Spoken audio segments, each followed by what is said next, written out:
Bom dia, irmãos. Nós já estamos quase começando a nossa escola dominical, aliás, a aula, né? A aula da EBD. E eu digo a vocês que estão por aqui que podem ficar à vontade se quiserem vir mais para frente um pouquinho, mesmo sem a gente poder ter essa interação total, mas ficar mais próximo ajuda um pouco, certo? Então vocês fiquem à vontade, mas se quiserem podem vir mais para frente um pouquinho. Nós estamos estudando já, hoje é a 7ª lição, a revista cujo tema geral é a Bíblia que Jesus usava. Então nós temos aprendido muito sobre o Antigo Testamento, temos visto assim lições maravilhosas que nos falam sobre o Antigo Testamento, juntando um pouco daquilo que nós vimos na revista anterior, que tinha como tema geral, é tudo sobre Jesus. Desde o Gênesis, desde o início de tudo, Jesus estava predito e todas as coisas apontavam para ele. E as lições têm nos mostrado isso, têm ratificado isso, né? Têm confirmado. Hoje o pastor Lucas, no início, já leu o texto básico dessa primeira lição, porque nós juntamos as duas, visto que elas tratam do mesmo tema, os gêneros literários na Bíblia, no Antigo Testamento. Então, elas separaram, né? Dividiram a 7 e a 8, com 3 gêneros em uma, 3 gêneros em outra. Nós juntamos até para facilitar a 8ª, porque senão ia ficar uma lição só para comentários, né? Poucos comentários. Então, o pastor Lucas já leu Neemias, o texto de Neemias, era o texto básico para essa primeira lição. E nós vamos falar sobre isso, né? Gêneros literários. Eu vou fazer uma oração antes, e eu não posso deixar de participar para vocês, de comunicar a vocês um momento assim de muita emoção que eu estou agora nesse momento, tá? Nós estamos numa corrente de oração já há mais de 4 meses. É uma pessoa que tem um problema de saúde muito grave, mas que nos últimos meses o problema se agravou muito. Já falei sobre esse jovem aqui, ele teve agora no início do ano uma recidiva de um câncer. O nome dele é Lucas, ele tem só 27 anos. E a gente vem orando, e essa semana foi uma semana de batalha muito grande, porque ele fez o transplante e estava naquela luta, se pegou, se não pegou. Ele está em São Paulo, no Sírio-Libanês, e agora, antes, na hora que eu estava aí sentada, ele me mandou uma mensagem: Dona Simone, a medula pegou. Ontem eu fui dormir assim, coração apertado. Senhor, eu não sei o que é que o Senhor quer, mas eu acredito. O tempo todo eu dizia aquele texto assim: tu podes curar e tu podes perdoar e salvar. Jesus disse isso na frente daqueles fariseus, quando eles duvidaram que Jesus podia perdoar pecados. Quem é ele que pode perdoar pecados? Ele disse: para que vocês saibam que eu posso perdoar pecados, o que é mais fácil dizer? Levanta-te e anda, ou os teus pecados estão perdoados. Então eu creio. E assim como Deus está fazendo esse milagre na vida de Lucas, ele pode também salvá-lo. Quando ele acabou de me dar essa notícia, eu disse: glória a Deus, toda a honra e toda a glória somente a Deus, Lucas. Nós vamos fazer um culto. Eu me comprometo de fazer um culto de gratidão a Deus. Ele disse: vamos. Ele está lá no hospital, vamos continuar orando. Lucas está agora, eu não entendo, né? Tem médicos aqui, mas ele me disse assim: é como se tivesse zerado, como se tivesse voltado a ser um bebê, porque a medula nova tal, então a imunidade fica muito baixa, todas aquelas coisas, todas as complicações que podem acontecer. Mas a gente está pedindo assim a Deus que faz milagres e que já está fazendo. Senhor nosso Deus, nós te louvamos e te agradecemos, Senhor, porque tu és bom. Porque independente de cada um de nós, Senhor Deus, as tuas misericórdias se renovam a cada manhã. E nós estamos aqui para te agradecer, Senhor. Nesse momento eu quero te agradecer especificamente por esse milagre que o Senhor está realizando. Muito obrigada, Senhor Deus. E a minha oração continua a mesma. Tu és o mesmo Deus que pode fazer com que ele se levante, ande novamente, tenha uma vida nova, e tu podes também salvá-lo. E é isso que eu te peço, para a tua honra e para a tua glória, em nome de Jesus, amém. Amém. Então nós vamos estudar esse tema aí. E alguém pode até dizer assim: mas que coisa mais chata, eu já fiz 2º grau, já estudei tudo, e agora venho para a igreja, a EBD, estudar gêneros literários. É demais, né? Para que isso, né? E aí, a gente tem algumas informações interessantes. Os textos bíblicos, assim como os diversos textos que existem, eles passam por diversas variações, eles têm variações no formato. Os textos não são iguais. Se a gente pegar a Bíblia, a gente vai ver que alguns textos têm uma forma de lei, outros textos se apresentam como parábolas, outros textos se apresentam como promessas, alguns textos se apresentam como profecias. Então, eles não são iguais. Eles não são iguais. Eles devem ser lidos, meditados de maneira diferente, né? De maneira diferente. E aí, antes de falar do texto propriamente dito, né, tem algumas coisas assim, interessantes para a gente falar. Sobre comunicação, por exemplo, né? Às vezes alguém pode pensar que o bom falante é aquele que fala mais difícil, de maneira mais rebuscada, de maneira mais erudita. Às vezes a pessoa pensa isso, né? Quantas vezes alguém não pensa, fulano fala tão bem, né? Esse nem sempre é o bom falante. O bom falante é aquele que adapta a sua linguagem às diversas circunstâncias, às diversas situações.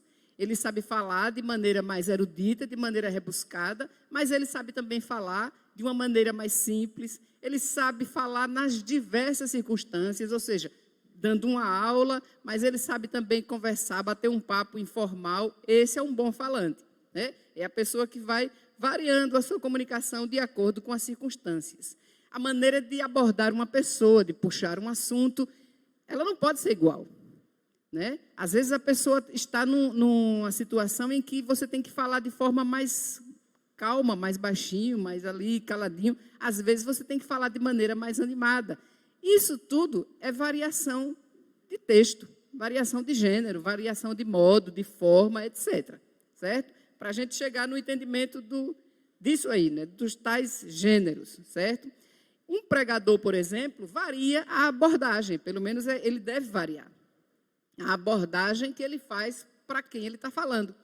Ele olha para a igreja, a plateia, o público que está ali assistindo, e ele varia a sua abordagem, muito embora ele tenha um escopo, ele tenha uma agenda, tenha um preparo, ele fez ali um rascunho, mas ele olha e ele vai variando a sua abordagem de acordo com o que tem, com as pessoas que estão ali sentadas, né? Isso com o objetivo de fazer com que a sua mensagem tenha uma repercussão e uma eficácia maior. Está claro isso aí, né, pessoal? Está bem claro. Isso qualquer pessoa, em qualquer situação, em qualquer circunstância em que ela precisa falar, em que ela precisa se comunicar, em que ela precisa escrever um texto, esse texto varia de acordo com o fim para que ele se propõe, né? Você não pode pegar um texto que é formal, como uma ata, por exemplo, de uma reunião, você não vai falar de maneira descontraída, como se estivesse batendo papo. Ela tem um estilo, certo? Assim como também você não vai conversar, bater um papo com os adolescentes dando uma aula, como se estivesse falando para uma plateia de profissionais que têm uma terminologia própria. Os profissionais de educação têm uma terminologia, os de direito têm outra, e assim vai, e assim sucessivamente, certo? Então, há variações sempre com o objetivo de tornar a comunicação mais efetiva. O texto bíblico, então, traz na sua apresentação diversos tipos textuais, gêneros literários, né? É um profuso uso de figuras de linguagem, diversas formas de abordar. Todos esses recursos tornam o texto mais eficaz, tornam o texto mais rico, mas, ao mesmo tempo, tornam o texto também mais complexo, às vezes. Ok? Concordam? Quantas vezes alguém diz assim, Simone, eu gostaria de ler a Bíblia. Um dia desse eu estava conversando com uma prima e ela me disse assim, mas eu acho tão complicado. E eu pensando assim comigo, realmente, só Deus é quem pode iluminar. Só o Espírito Santo é quem dá discernimento à pessoa. Porque uma pessoa comum, chegando, pegando lá o início, abrindo lá o livro de Gênesis, começando a ler toda a história, aquela parte inicial da criação, até que a pessoa vai bem. Mas daqui a pouco começam a chegar as guerras, as lutas, e entra nisso, entra naquilo, pegue seu filho, dê como sacrifício. A pessoa, se não for o discernimento que vem do Senhor, a pessoa realmente Então, entende, certo? Então, há variações, certo? Mas esse profundo, esse profuso número de figuras de linguagem, de simbologia, etc., tornam também o texto mais complexo um pouco e requer um pouquinho mais de cuidado, de zelo, etc. O que é que eu estou querendo dizer com isso? Que somente as pessoas que tenham um preparo especial em exegese, hermenêutica, etc., podem ler o texto bíblico e ler bem? Não, de forma alguma. Até porque, como eu disse há pouco, quem dá essa inspiração, quem esclarece, quem ilumina, é o Espírito Santo. E ele pega, às vezes, a pessoa mais simples que tem ali, a pessoa que talvez ache que tem o menor preparo possível, e ele esclarece. Eu tenho quase certeza que se a gente fosse parar aqui para perguntar e falar a cada um de vocês, vocês conhecem alguém que tem talvez um preparo de educação um pouco abaixo, certo? Um pouco raso, mas que ela tem um entendimento excelente sobre as Escrituras. Conhecem alguém assim? Eu conheço. Tá? De vez em quando eu até me admiro e repito, eu digo, eu acho incrível fulana. Tem aquele jeito assim, a pessoa pensa que ela não está entendendo, mas ela tem uma doutrina na cabeça que não tem quem faça ela vacilar para um lado nem para outro, de jeito nenhum. A Bíblia está na cabeça dela. Esse esclarecimento quem dá é Deus, é óbvio, tá? Então eu não estou dizendo isso, que só pode estudar a Bíblia quem souber figura de linguagem, gênero literário, não é nada disso. Apenas, nós vamos estudar na lição aqui, que se nós quisermos, talvez, um preparo maior, mais profundo, um pouquinho, é muito interessante estudar baseado em todos esses recursos que existem, certo? Por exemplo, a gente, né, eu e talvez alguns de vocês, a gente pode se eximir de algumas responsabilidades, dizendo assim, eu não sou pastor, não sou teólogo e não sou, tá? Pronto, já estou me eximindo aqui, né? Mas se o pastor que está aqui à frente estudou, fez teologia, estudou grego, tem os comentários de vários autores, se ele chegar aqui tateando como eu, aí eu vou achar meio estranho. Eu vou dizer, não, por minha parte, eu estou perdoada, mas quem não deveria, certo? Então, a gente sabe que é interessante. Então, se aprimorar um pouquinho, estudar mais um pouquinho, buscar algum conhecimento é muito importante na leitura do texto bíblico. Sim, é óbvio. E até eu e alguns aqui que talvez não se sintam tão preparados assim, a gente pode, pelo menos, pegar um comentário, né? Vai ler alguma coisa e dizer assim, eu não tenho muita certeza do que ele está falando isso aqui. Ah, mas tem uma Bíblia que tem comentários. Eu vou lá e vou nos comentários olhar o que o comentário diz sobre aquele texto. E isso esclarece bastante. E aqui nesse momento eu gostaria de dar um exemplo de um filme que eu assisti há alguns dias, poucos dias, inclusive eu recomendo, muito bom. O título do filme é Em Defesa de Cristo. Nós assistimos pela Amazon, eu não peguei no Netflix, não. Então, Em Defesa de Cristo. Eu achei muito interessante e peguei uma partezinha da história, assim, como um exemplo para a gente. Era a história de um jornalista que queria provar que Jesus não existiu, que ele não veio. Eu não vou dar um spoiler do filme para vocês, não estou fazendo propaganda, mas é rapidinho, só para pegar esse pedaço. E aí eu achei interessante que, a fim de provar isso aí, ele foi fundo nos estudos. Se o texto bíblico falava assim, mas ele foi crucificado e lá pelas tantas horas ele morreu, e assim, assim, assim. Aí ele foi fazer uma pesquisa com o melhor médico neurologista na área para dizer se era possível a pessoa com algumas horas, 2 horas, 3 horas, ao invés de morrer, desmaiar. E, na verdade, ele era desmaiado. Ele queria provar isso, que Jesus não estava morto, estava desmaiado. Quando era para provar alguma palavra, alguma coisa que tinha lá na Bíblia, ele ia atrás de linguistas, ele ia atrás das pessoas mais entendidas do assunto. O que é que eu estou querendo dizer com isso? Que, às vezes, nós pensamos que é bobagem, tá? Esse preparo, mas há pessoas que têm a Bíblia no pé da letra, assim, na ponta da língua, estudiosas da Bíblia, sem, porém, crer em nada daquilo, né? Tem doutores nas universidades. Na nossa universidade aqui tem doutores que orientam a tese, etc. E você que se arvore a falar de alguma coisa assim, um texto bíblico, como se fosse uma novidade para ele. Você cita um versículo, ele cita o texto todo quase. Mas ele não crê em nada daquilo. Ele tem aquilo tudo decorado apenas para refutar mesmo. Então, às vezes, a gente se deixa de fazer um trabalho, uma tarefa, achando que é bobagem, que não tem nada a ver, aí passa vergonha, às vezes, na frente de alguém que diz assim, não, mas essa figura de linguagem que tem aí está querendo dizer isso, isso e aquilo. E você nunca nem imaginou, nunca nem pensou em figura de linguagem. E, às vezes, o que é que acontece? Aquela investida que aquela pessoa dá sobre você, você vacila. E diz assim, rapaz, eu nunca tinha pensado nisso. E assim, muitos vacilam, às vezes, quando entram nas universidades. Alguém vai lá e refuta e diz, mas veja o que é que o texto diz aqui. Aí o menino começa a ler rapidinho, olha e diz, rapaz, é mesmo. Eu fiquei a vida toda na igreja e eu acho que quem está certo é esse agnóstico. Não existe nada disso, certo? Então, a importância de, talvez, se aprofundar um pouquinho mais nos estudos é, entre outras coisas, também para isso, certo? Então, vamos ver lá alguns objetivos, né? Eu vou vendo aqui aos poucos que eu preparo. Um dia eu consigo fazer tudinho que eu preparo. Por enquanto, objetivo. Compreender a importância de conhecer os gêneros literários no Antigo Testamento. Distinguir literatura poética, legal. Legal significa da lei, né? Não é legal não. Da lei e narrativa. Entender o propósito de cada gênero e captar a mensagem divina. Nisso aqui, eu gostaria de dar um exemplo interessante. Veja só. Quando diz ali distinguir uma literatura da outra, um estilo do outro, a gente pode se lembrar, a lição nos dá como exemplo, aquele episódio em que Jesus foi levado, aliás, Jesus foi lá para o monte e o Satanás chega para tentá-lo. E, em determinado momento, o Satanás faz uma proposta como se fosse uma promessa. Quando ele diz assim, atira-te daí que os anjos vêm.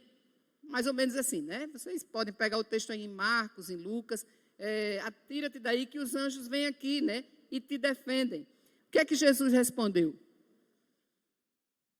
Ele respondeu com a própria Bíblia, dizendo, não tentarás o Senhor teu Deus. Aí a lição nos mostra o seguinte, o Satanás usou uma poesia, está lá no Salmo, usou uma poesia, certo? Para fazer uma tentação como se fosse uma promessa. Aquilo não era uma promessa. Aquilo não era uma promessa dizendo assim, olhe, se você tiver qualquer problema, qualquer risco de vida, você se jogar, você tentar fazer uma loucura na sua vida, não se preocupe não, que os anjos vão lhe proteger. Não foi isso. Aquele texto ali, lá do livro de Salmos, certo? Tratava de uma poesia, eu acho que é o Salmo 91, né? Vamos ver aí. Livro de Salmos, acho que é isso. Daqui a pouco eu acho, Salmo 91, se não me engano. 91, 11. Está lá no Salmo 91, 11 e diz o seguinte, vou ler.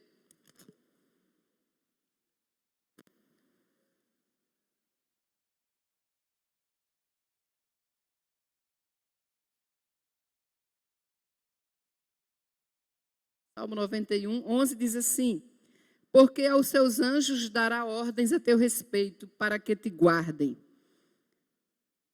em todos os teus caminhos. O texto todo aqui, o que habita no esconderijo do Altíssimo, descansa à sombra do Onipotente, meu refúgio, meu baluarte, Deus meu, o texto todo é uma poesia.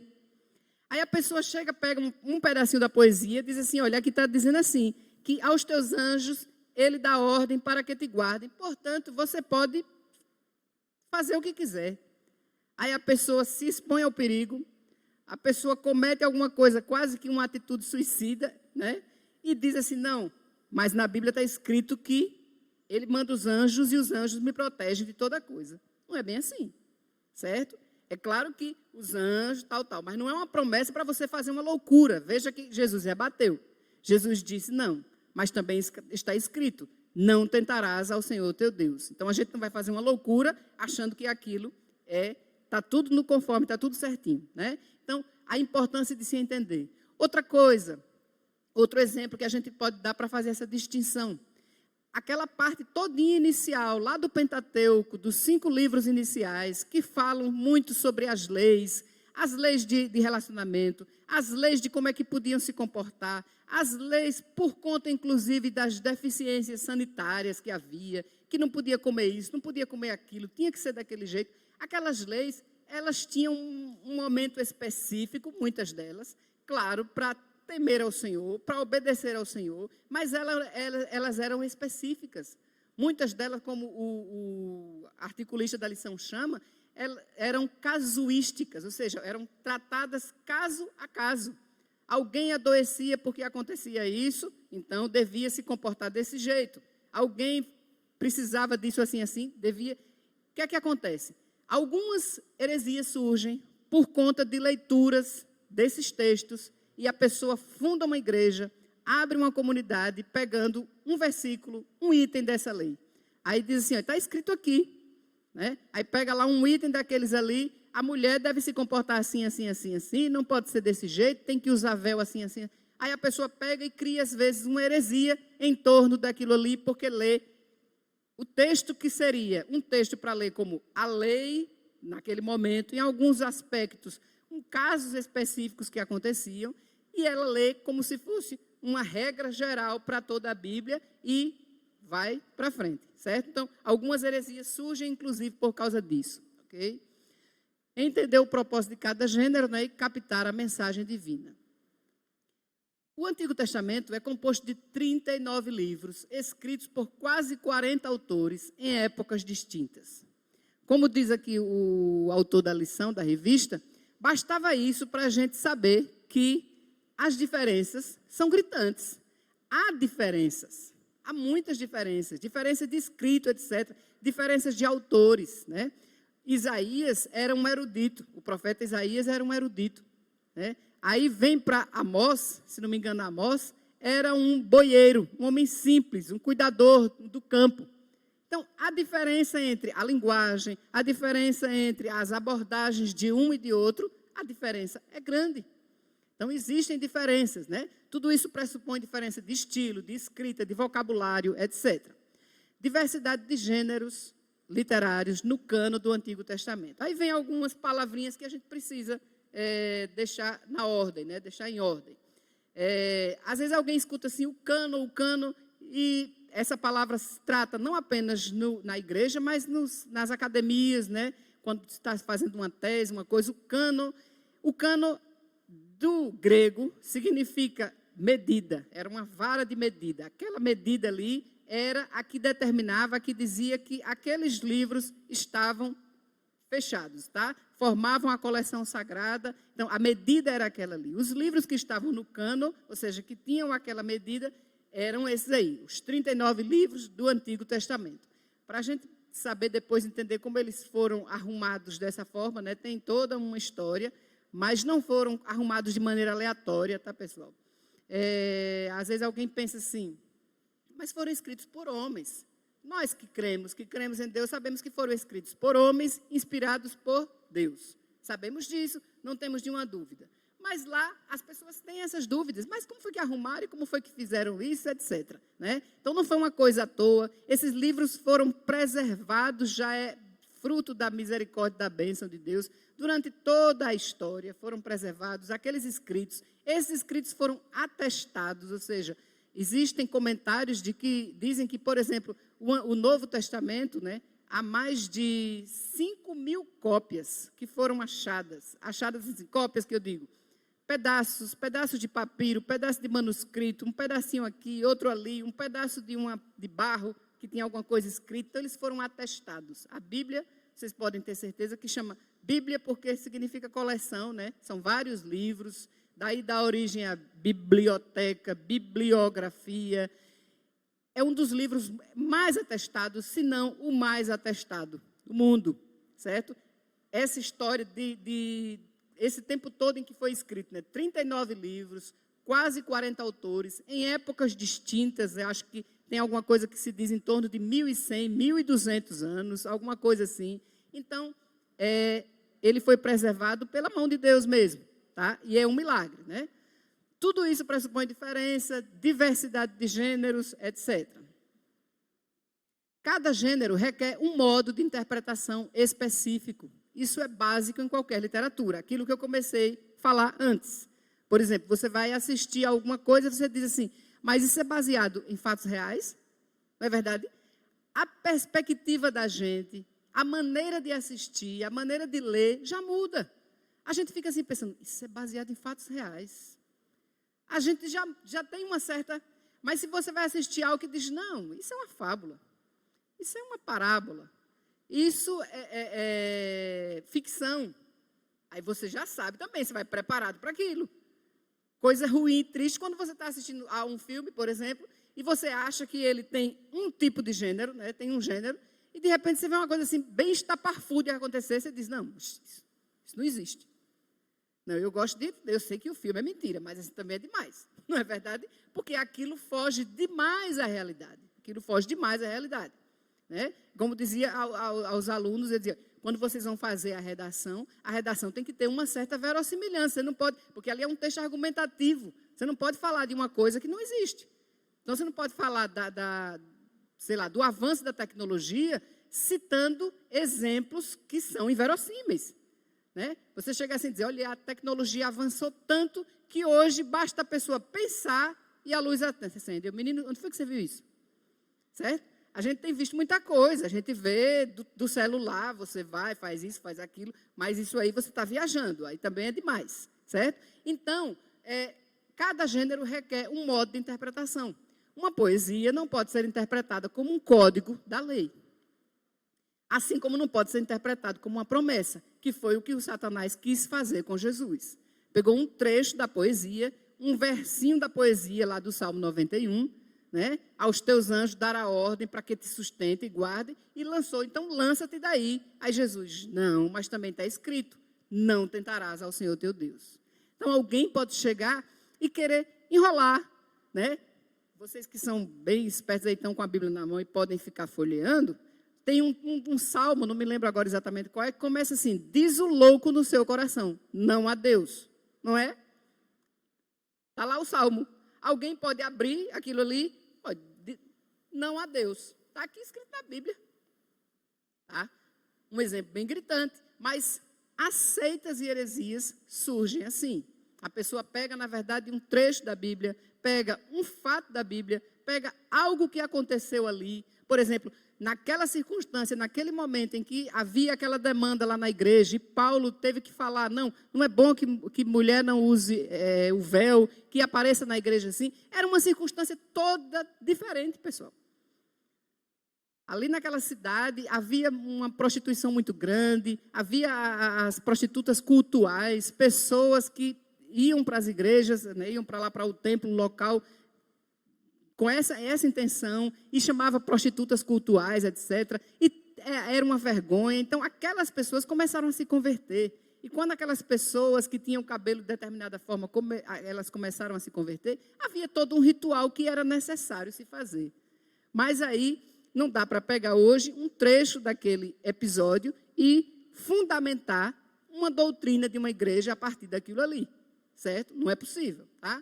Então, a segunda tentação de Cristo, né, que eu falei já, está lá, eu procurando aqui, aí, Mateus 4, 6, né? Então, entender a forma do texto nos ajuda a compreender o conteúdo. Claro isso, pessoal? Se a gente entende a forma, a gente entende, não, isso se trata de uma parábola que Jesus estava falando, narrando para os seus discípulos. Aí a gente entende. Claro que na parábola a gente pega o quê? O significado.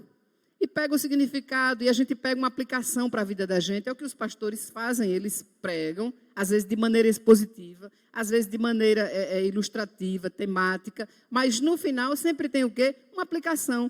Pega aquele texto ali e faz uma aplicação para a vida da gente. E aí a gente escuta, por exemplo, a parábola do filho pródigo e a gente tem a oportunidade de pensar assim, meu Deus, eu acho que eu sou o filho mais velho. Eu só quero dizer que eu não saí daqui, eu fiquei aqui, eu continuei com o Senhor, mas, na verdade, eu sou uma pessoa rebelde, sou ingrato. Não é isso que acontece? A gente vê a explicação, a gente ouve a explicação, a gente escuta a aplicação e a gente se identifica com aquela história. A gente tira uma aplicação para aquilo ali. Tá? Então, entender a forma nos ajuda a compreender o conteúdo. A poesia do Antigo Testamento se encontra principalmente no livro dos Salmos, mas também há em diversos outros livros, tá?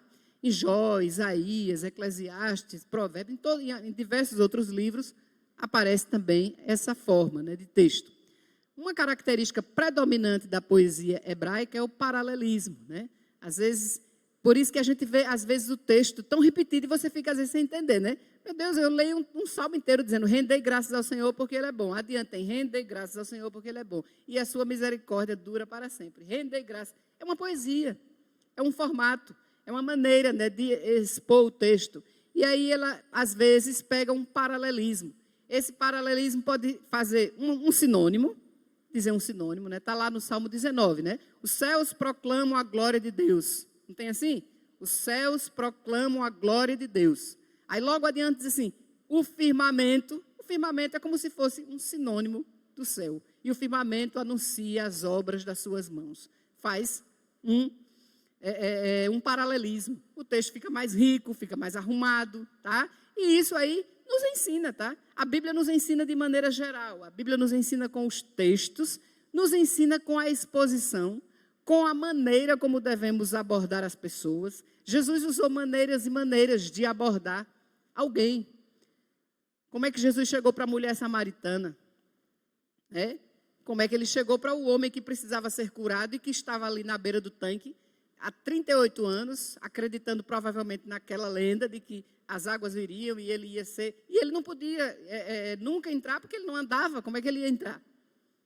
Então, para cada um, Jesus abordou de uma forma. Da mesma maneira, nós aprendemos com a Bíblia, com essa variação dos textos, como é que devemos falar, abordar, tratar, etc. Né? E no item 2, esse paralelismo pode ser um paralelismo antitético, antítese, ou seja, contrário, a diferença. Está lá no Salmo 1,6, né? Quando ele diz assim, mas, aí ele coloca a situação do outro, né? Ele começa a dizer, né? Bem-aventurado que não anda no... Bem-aventurado o homem que não anda no conselho dos ímpios, não se detém no caminho dos pecadores, não se assenta na roda dos escarnecedores. Repare que até nesse texto aí há uma crescência, tá? Ele não anda junto, não para, não se detém e nem se assenta. A coisa vai fazendo uma gradação. Então, a poesia vai crescendo. E quando chega no 6, ele diz assim, pois o Senhor conhece o caminho dos justos, mas, olha aí o paralelismo antitético, ou seja, colocando uma antítese, uma coisa contrária, uma ideia contrária. Mas o caminho dos ímpios perecerá. Né? Então, a importância disso aí. E o sintético, que é como se resumisse tudo, tá? Começa a dizer um texto e resume. Senhor Deus meu, em ti me refugio, salva-me de todos os que me perseguem e livra-me. Então ele resume tudo, né? De todos. Quem são esses todos? Todos os que me perseguem e me livra, Senhor. Em ti eu me refugio. Então faz uma síntese disso aí. E é só para a gente ver exemplos de poesias, né? Lamento, Salmo 51, aquele salmo em que Davi está naquela situação de tristeza profunda, a queda com Betseba, e ele está lá amargamente triste, né? E o salmo tem lá no 51:10, como é que ele diz? Renova em mim, pode falar, Salmo 51:10, renova em mim a alegria da salvação, né? Cria em mim, ó Deus, um coração puro e renova dentro em mim um espírito inabalável, né?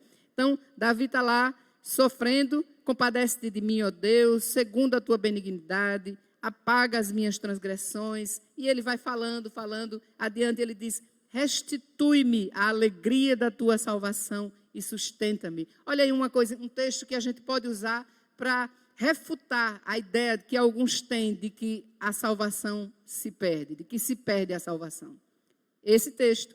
Agora, é óbvio, nós não somos oniscientes, só Deus.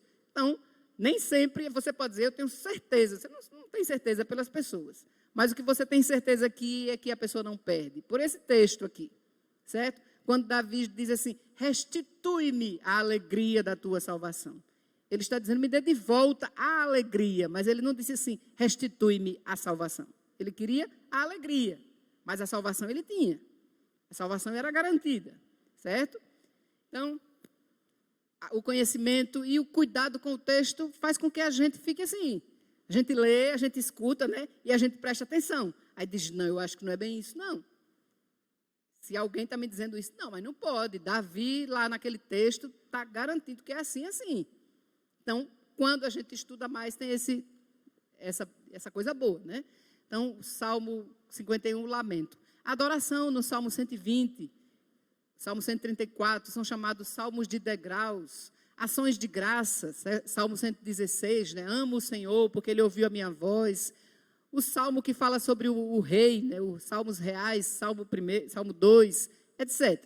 Então, literatura legal. Outro tipo de escrito que existe, legal, como eu já falei, né? Da lei, certo? A literatura legal no Antigo Testamento. O Pentateuco, os 5 primeiros livros. Gênesis, Êxodo, Levítico, Número, Deuteronômio, são os livros do Pentateuco. E eles trazem, são os livros de Moisés, né? A lei de Moisés se tornou uma causa pétrea para Israel. Pétrea quer dizer, as outras coisas, as outras leis podiam até mudar, mas todas baseadas e a partir da lei de Moisés, certo? Podia ter até uma variação, alguma coisa, alguma variação, mas todas partiam dali. Os judeus obedeciam isso aí, assim, ao pé da letra, né? Muitos não entendiam que, na verdade, tudo aquilo ali apontava já para a graça. Não era a lei, era a graça que Jesus viria. Então, era em acreditando naquilo tudo, naquelas promessas, como foi que Abraão disse, né? Porque ele creu na promessa. Aquilo lhe foi imputado por justiça. Então, ele cria na promessa. Não era no sacrifício, em cumprir a lei. Era a promessa de que ele seria salvo. É de que ele seria o pai de uma grande nação. É de que aquele filho, ainda que morresse, ressuscitaria, né? O pastor começou a contar um exemplo do sacrifício de Isaac. Veja que quando Abraão vai subindo lá com Isaac, ele diz assim, nós vamos adorar e voltaremos. É mais ou menos assim, tá? Não me lembro se o verbo era exato esse, mas era assim, nós vamos e voltaremos. Ou seja, ele cria na promessa e aquilo foi imputado por justiça. Ele já cria, sabia que não era pelo sacrifício que ele fazia, certo? Então, qualquer modificação deveria se fundamentar na lei de Moisés, a lei que estava ali. Destaque, né? Os 10 mandamentos, né? Lá em Êxodo 20, é uma literatura que expressa lei, é um tipo de literatura. O código do pacto, né? Lá em Êxodo 20 ainda, as leis deuteronômicas, o código de santidade, tudo aquilo é um tipo de leitura, né? E naquele momento ali, como eu falei há pouco, elas expressavam, muitas dessas leis, expressavam, por exemplo, as situações do momento. Preparando a lição, eu assisti a algumas mensagens, né? E um dos preletores que falando sobre isso, disse, por exemplo, aquelas exigências todinhas que havia quanto ao uso de carne de porco, etc., é porque a questão sanitária era muito precária. Não havia recursos, não havia meios de se ter cuidado com isso, com aquilo. Então, havia todo aquele rigor, se pensando justamente na saúde das pessoas. Mas não queria dizer que era, por exemplo, era proibido para sempre, que ninguém nunca, jamais poderia comer carne porque era proibido. Inclusive, Jesus fez uma exposição mais ou menos disso aí, quando ele fala com Pedro lá. Pedro tem aquela visão do lençol com todas aquelas coisas dentro e a ordem era para ele comer. E ele disse o quê? Que jamais, que coisa imunda jamais entraria na boca dele, né? E quando Jesus diz o quê? Que não chame de imundo aquilo que eu fiz, porque tudo isso é, certo? Depois Paulo dizendo comer de tudo que há no mercado. E aí agradeça, louve a Deus e come, pronto. Né? E o texto em Romanos que fala sobre isso, quando diz assim que todas as coisas, seja comer, seja beber, tudo que a gente fizer, tudo seja feito para a glória de Deus. Certo? Então, por que eu estou falando um pouquinho mais assim sobre essa lei? Porque a lei eram coisas específicas, como eu falei, o nome é casuística. Casos que aconteciam naquela circunstância, naquele momento. Mas a gente sabe que heresias fizeram com que surgissem, inclusive, seitas. Né? Isso foi transformado de maneira tal que seitas heréticas surgiram tendo como base isso aí. E às vezes a pessoa, assim, Jesus salva, é pela graça, mas eu não posso de jeito nenhum nem chegar perto de um camarão, nem comer um pedaço de carne de porco, nem de forma alguma deixar de ir frequentar num determinado dia ou fazer qualquer coisa naquele dia, porque senão eu perco a minha salvação. E a pessoa vive na luta a vida inteira, na luta a vida inteira. Ou seja, não entendeu que a gente não consegue. Sozinho mesmo a gente não consegue. É só pela graça. Porque a pessoa vai tropeçar em outra coisa. Como diz um certo pastor numa das suas exposições, alguém pode dizer assim, mas eu sou uma pessoa muito piedosa. Eu já estou num nível assim que durante o dia todo eu acho que eu cometo 3 pecados. Pronto, multiplique 3 por 30 e depois multiplique 90 por 12 meses. E se você já chegou na minha idade, você vai ter já alguns milhões, né? E aí, como diz lá, ficou rindo, mas baixa até 30 para ter, né? Não, multiplicando isso tudo aí. Então, depois de o texto diz o quê? Que no céu não entra pecado. Então, não precisava ter poucos milhões, basta ter um. Então, é só pela graça mesmo. Ninguém poderia, ninguém alcançaria, ninguém, tá certo? Graças a Deus que Ele mesmo, o Espírito nos incomoda, né? Ontem eu já estava deitada, assim, quando eu fiquei me lembrando assim, de alguma coisa, aí eu me lembrei, meu Deus, eu já pensei uma besteira tão grande e disse sobre alguém, me perdoe, Senhor. Então, o Espírito nos incomoda, ainda bem. E é só pela misericórdia e pela graça dele mesmo, porque senão ninguém consegue, ninguém é capaz, né? Quando Jesus cumpriu e disse que veio para cumprir, foi para isso, para mostrar que só ele podia, só ele era capaz, tá? Então, a literatura legal, leis na forma casuísticas, aquilo que eu falei, casos específicos, em determinadas situações, em determinadas circunstâncias. Leis escritas na forma apodítica, e essas vêm até hoje, uns nomezinhos estranhos, né, pessoal? Mas apodítica significa evidente, indiscutível, incondicional. Por exemplo, até hoje, todo mundo sabe que não matarás é uma coisa vigente. Não roubarás, essa é uma coisa vigente. Não adulterarás. Não desejar, cobiçar nada do próximo. Certo? Então, elas são leis inquestionáveis, tá? Indiscutíveis, incondicionais. O valor da literatura legal, assim, é ensinar como devemos viver de modo agradável a Deus. Não é isso? Tem uma propaganda que tem passado aí há alguns dias e que mostra assim, os pais ensinam muitas coisas boas aos filhos, mas de vez em quando os filhos flagram os pais fazendo algumas coisas erradas, como se fossem coisas certas, normais, né? Então, por exemplo, a propaganda parece que era falando alguma coisa contra você ficar, não sei se é rotear que chama, você pegar uma coisa de satélite para ter um canal na sua casa que você não paga por aquilo. Aí os filhos veem e eles percebem, porque ele aprende só o pai, diz, olha, não pode pegar nada do coleguinha, não pode roubar, não pode fazer isso, não pode fazer aquilo. Mas quando o menino percebe aquilo, é errado também. Aí ele percebe. Então, dá trabalho, né? Dá trabalho viver ali, mas a gente, essa lei, isso aí que diz aí no texto, nesse caso, aliás, pulou uma, não foi?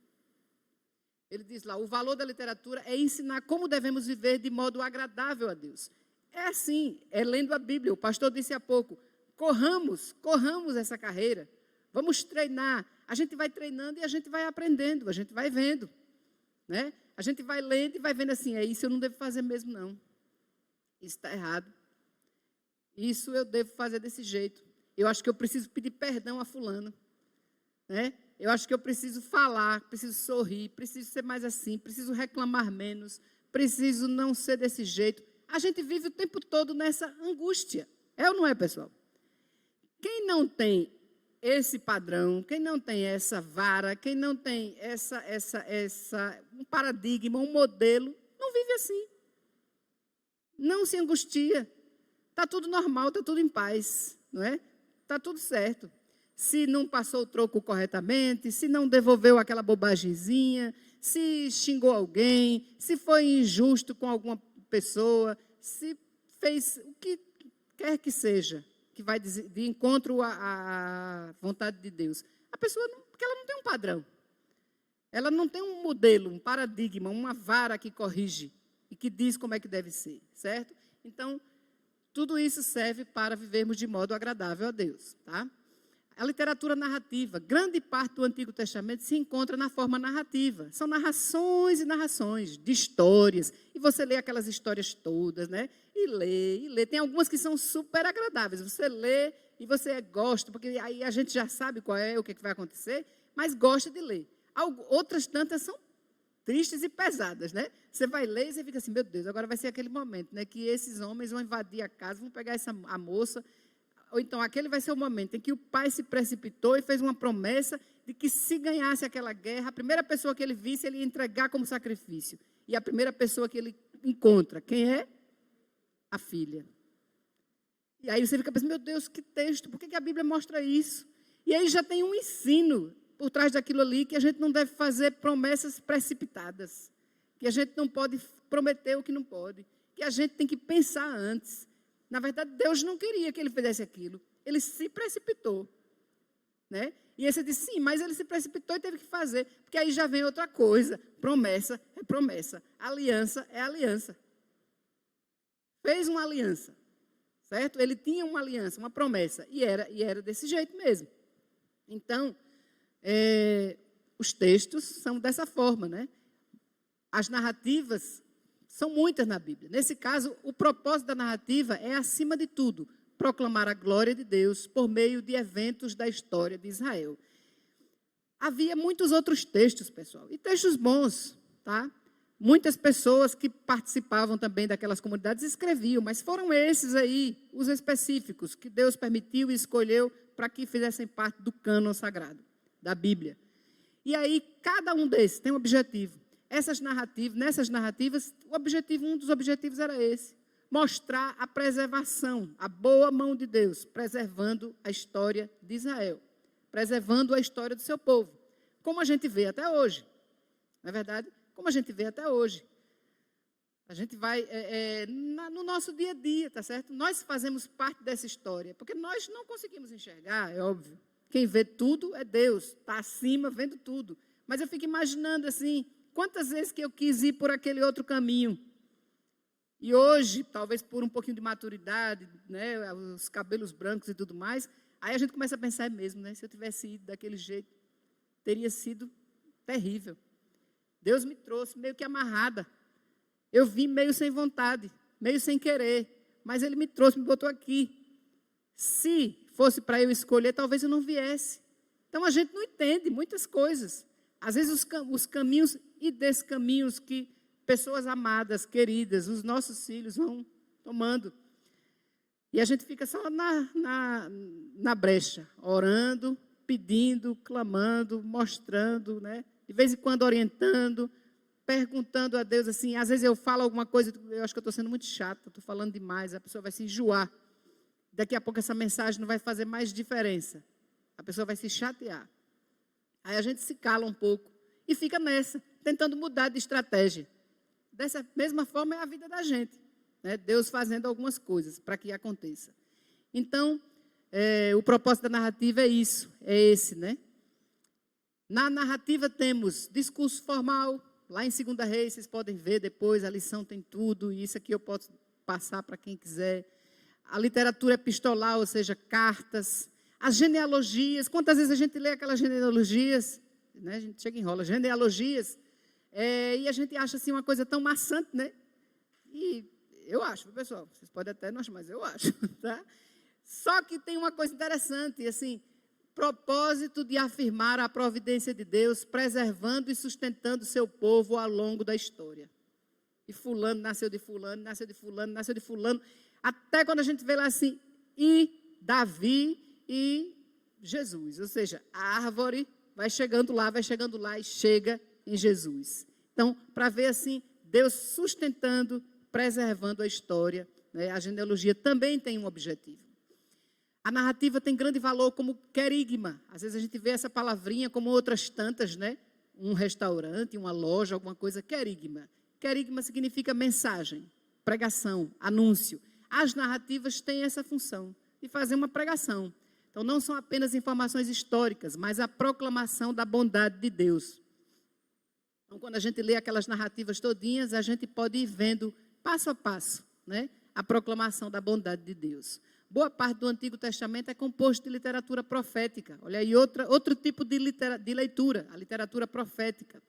Observação, a tarefa principal do profeta, preste atenção nisso aí, tá, pessoal, que é interessante, é apresentar a mensagem de Deus, não tanto prever o que aconteceria no futuro. O profeta, a função era mais essa. Mas, de vez em quando, para não dizer muitas vezes, pessoas dos nossos dias que se dizem assim, né, imbuídas desse dom, aí chega assim, eu tive uma revelação. Então, a história é revelar.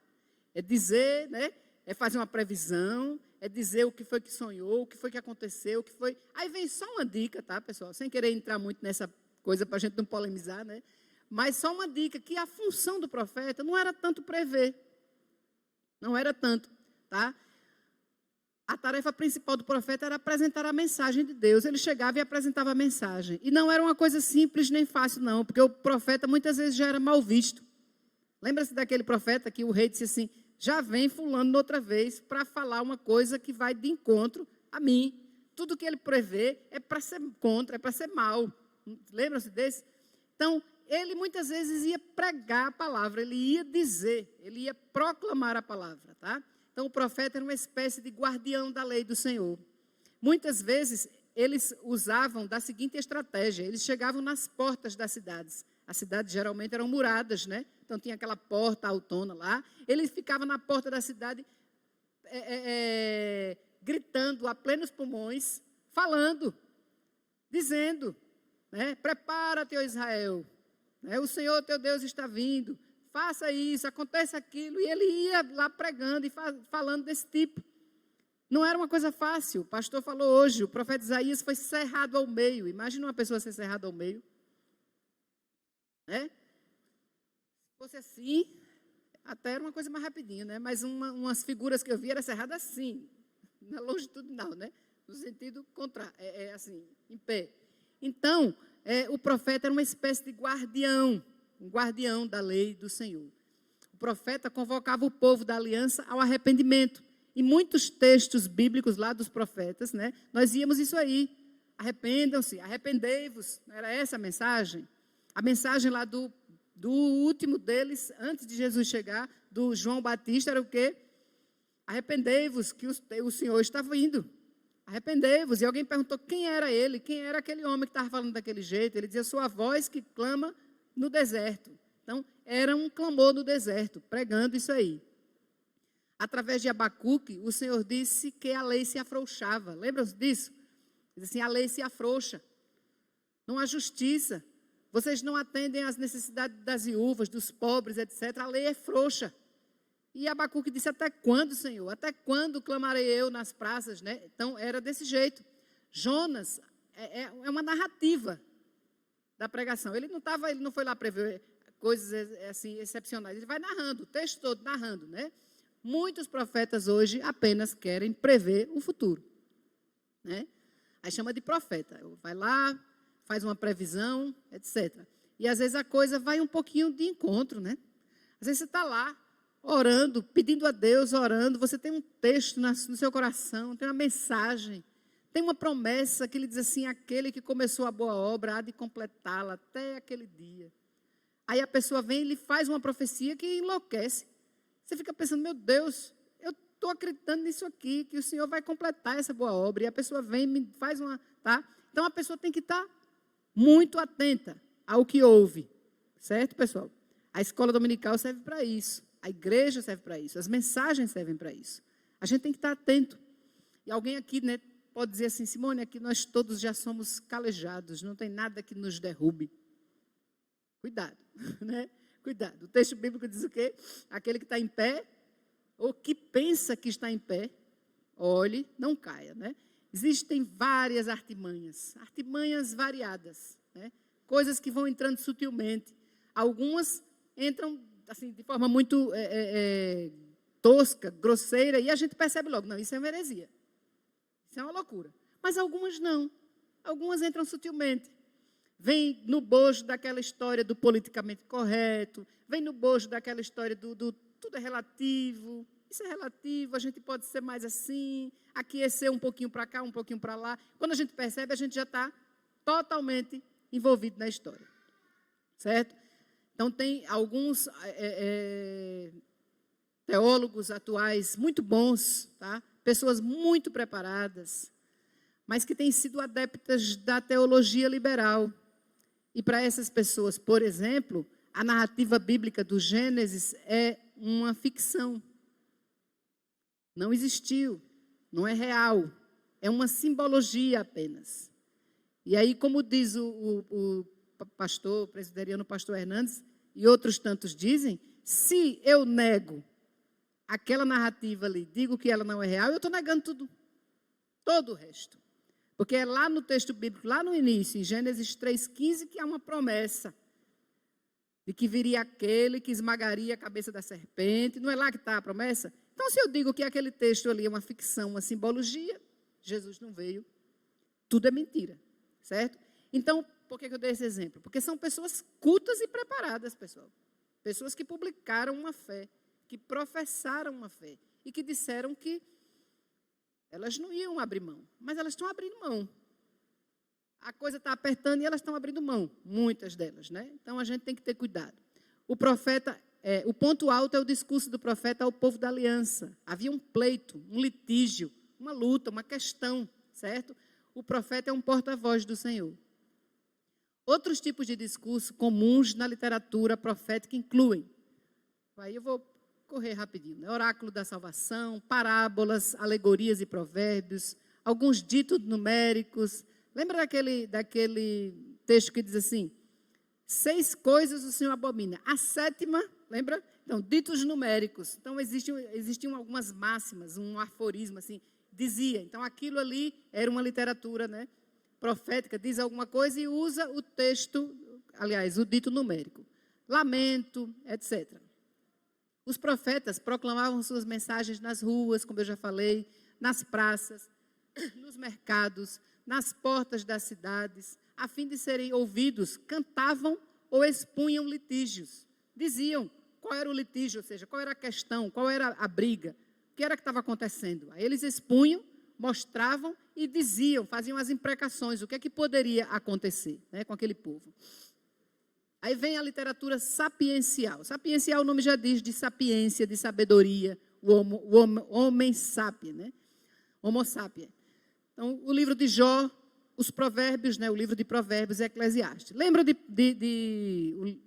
o livro de Jó, a gente lê para a gente aprender muito. Essa sabedoria da paciência, a sabedoria de esperar, a sabedoria de crer em Deus, de estar ali firme. Os provérbios, há quem diga, inclusive, que é um livro muito bom para a gente, ainda que esteja fazendo outras leituras da Bíblia, mas todos os dias ler pelo menos um daqueles provérbios. Não é demais, porque aquela sabedoria, né, de você ir passando, meu filho meu, atente para os conselhos do seu pai, não envergonhe sua mãe, faça assim, assim, assim, acredite nisso, creia nisso. Aquilo vai entrando na cabeça da gente, pessoal, né? Eu dizia aos meus alunos assim, olha, é impossível escrever a redação sem leitura. Se você não lê, é como você querer tirar água do filtro, naquele filtro que existia, tá? Não sei se é da época de vocês, né? Não colocou água em cima e abre a torneira e fica esperando. Como é que vai sair água? Né? Não vai sair de jeito nenhum, certo? Como diz o mineiro, né? Tem base uma coisa dessa? Não tem base, né? Não vai sair nunca. Então, a mesma coisa é a gente querer ter a palavra na ponta da língua ou ter alguma coisa para defender, para sustentar a fé, se a gente não lê. Como é que a gente vai ter? Né? A gente só vai falar, como diz a Bíblia, a boca fala do que o coração está cheio.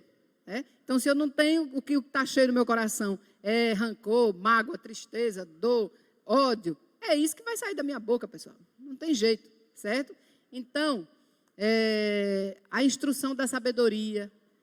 O texto bíblico, lá em Provérbios, diz que é uma função da família. É uma função da gente na casa. A sabedoria, a gente vai lá, a família é quem vai passando, é quem vai dizendo. É a primeira, né? É a primeira. Depois ele continua, mas é a primeira. Aí vem os subgêneros dessa literatura de sabedoria.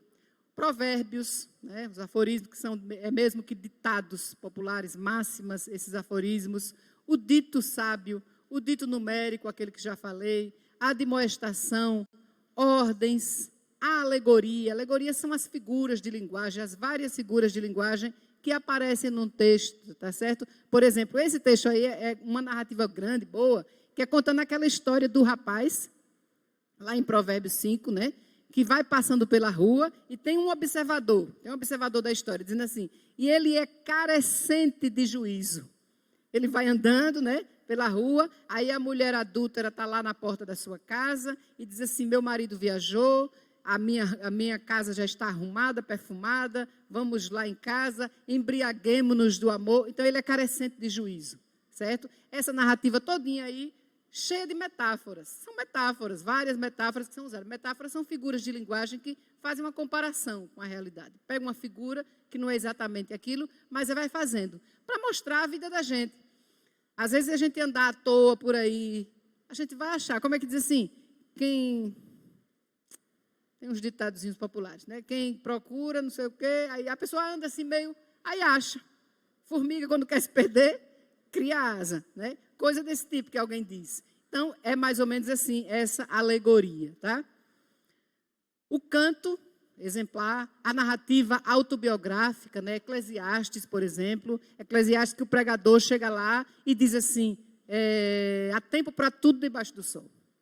Tempo disso, tempo daquilo, tarará, tarará. Vaidade, tudo é vaidade. Aí ele vai citando, queria ser sábio, me esmerei em ser sábio. E depois descobri que aquilo tudo era vaidade e correr atrás do vento. Queria ter isso, ter mulheres, ter casa, isso, aquilo. Aí ele vai. Então, esses textos nos ensinam, tá? O hino. Tipo de escrita, é a literatura apocalíptica. É um tipo de escrita que adota, em um grau significativo, a perspectiva do apocalipse, do fim, e retrata esses temas predominantemente através de uma linguagem simbólica. Tá? O Apocalipse tem uma linguagem simbólica, né? E aquela visão que João teve, e via assim, e o anjo desse jeito, e saía uma espada da sua boca, e tal, tem toda uma simbologia, né? Cada candelabro daquele representava o quê? E tem as igrejas, tal. Então, é uma linguagem desse tipo simbólica que retrata esses temas, né? Do Apocalipse, da revelação que João teve. Então, continuando aí do Apocalipse, gêneros que coincidem, que estão ali. Escrito visionário, ou seja, visões, profecias, visões escatológicas, ou seja, visões do final, do futuro, né? Nessa literatura apocalíptica, predominantemente é isso. Né? Conclusão. Não sei se vocês percebem, mas eu fico correndo um pouco, tá, pessoal? Vai dando nervoso, o povo vai passando, né? Aí a gente corre um pouquinho, tá? Através da poesia bíblica, somos edificados. As leis nos mostram a vontade do Senhor. Então, as poesias nos edificam. A gente lê um salmo daquele, como o Salmo 91 que eu citei aqui, claro que a gente fica edificado, né? Várias vezes eu citei para Lucas, esse rapaz que está no hospital, eu mandava o Salmo 121, eleva os meus olhos para os montes, de onde me virá o socorro? Meu socorro vem do Senhor que fez os céus e a terra. E eu orava dizendo assim, Deus, eu não posso fazer nada, eu não posso entrar naquele coração, mas o Senhor pode. Quantas pessoas já foram convertidas apenas lendo um versículo da Bíblia? O Senhor pode mexer no coração daquele menino e pode convertê-lo, pode mudar essa história. E ele não apenas ser curado, mas ser salvo, né? As leis nos mostram a vontade do Senhor. As narrativas nos mostram um Deus providente, um Deus que providencia, que faz. Então, a literatura profética nos mostra a longanimidade do Senhor. Os profetas ficavam anunciando, mas a gente via a longanimidade do Senhor, não é verdade? Longânimo é ser paciente, esperar. É para como Deus foi paciente com o povo lá de Nínive. Quando Jonas retrucou, não era à toa não, pessoal, era porque aquele povo era mau. Aquele povo era um povo muito mau, que fez coisas muito erradas, que quando pegava o povo de Deus, matava, massacrava, humilhava, fazia coisas absurdas. E Jonas não queria por isso, porque dizia assim, eu sei como o Senhor é bom, e esse povo vai se converter e vai se arrepender. Né? Mas Deus foi longânimo, então os escritos mostravam isso. Nos escritos sapienciais, nós vemos o valor da sabedoria, a importância da sabedoria. E os escritos apocalípticos, nós vemos a fidelidade de Deus. A fidelidade de Deus porque a promessa foi feita lá no Gênesis 3:15. E agora, hoje, nós estamos esperando só essa parte final da história. a volta de Jesus. Então, nesses escritos, nós vemos a fidelidade de Deus. O que é que a gente pode aplicar? Você percebe a importância de se conhecer os gêneros literários no estudo bíblico? Então, essa importância de perceber essas diferenças, certo? Vou repetir aquilo que disse no início, tá? Você não precisa ser estudioso das letras, ou seja, de língua portuguesa, né? Fazer um curso formal de interpretação de texto para ler a Bíblia, não. Não precisa. Deus faz. Mas se você está fazendo e você tem necessidade e vontade de ler mais um pouco, de buscar aqui, de buscar ali, faça isso, porque vai melhorar. Certo? Vai ser melhor. Então, a importância desses estudos. Tinha mais uma partezinha? Não, tinha não, só isso mesmo. Então, é isso. Na verdade, é um ânimo para que nós estudemos mais um pouco, para que nós leamos mais a Bíblia e para que nós percebamos essas diferenças e fiquemos atentos a quem quer que seja que queira pegar um texto bíblico e transformar, às vezes, numa heresia. Tirando do contexto, colocando uma historinha lá no meio e faz uma heresia. Como, às vezes, a pessoa não está muito preparada, cai, certo? Então, vamos ter cuidado e ficar atentos. Ok, irmãos? Não me acostume não dizer. Alguém quer falar alguma coisa? Certo? Vamos ficar de pé e vamos orar, encerrando assim essa aula. Eu vou pedir ao irmão Almir, você pode orar aqui para a gente? Tem um microfone disponível. Orar de longe, não tem problema. Senhor Deus, nós te louvamos, ó Pai, por nossas vidas. Agradecidos estamos, ó Pai, pela ministração desta aula, nesta manhã, ó Deus. Louvado seja o Senhor pela vida da nossa irmã Simone, que se predispõe a estudar e preparar uma lição como essa, que edificou muito as nossas vidas, ó Pai.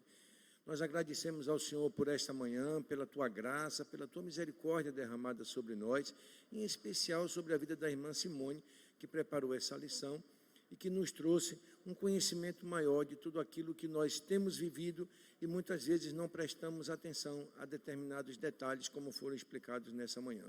Louvado seja o Senhor, ó Deus. Nós te damos graças pela vida da irmã Simone, te damos graças por cada irmão que esteve aqui nesta manhã e que ouviu a ministração dessa aula, Pai. Que o Senhor nos leve para casa em paz, nos traga à noite para ouvirmos a ministração da Tua palavra aos nossos corações e que o Senhor esteja, através do Teu Espírito Santo, abrindo o nosso coração e o nosso entendimento, Pai, para podermos entender o propósito do Senhor nas nossas vidas. Louvado seja o Senhor por essa manhã, em nome de Jesus, Pai. Amém. Eu fiquei procurando meu álbum.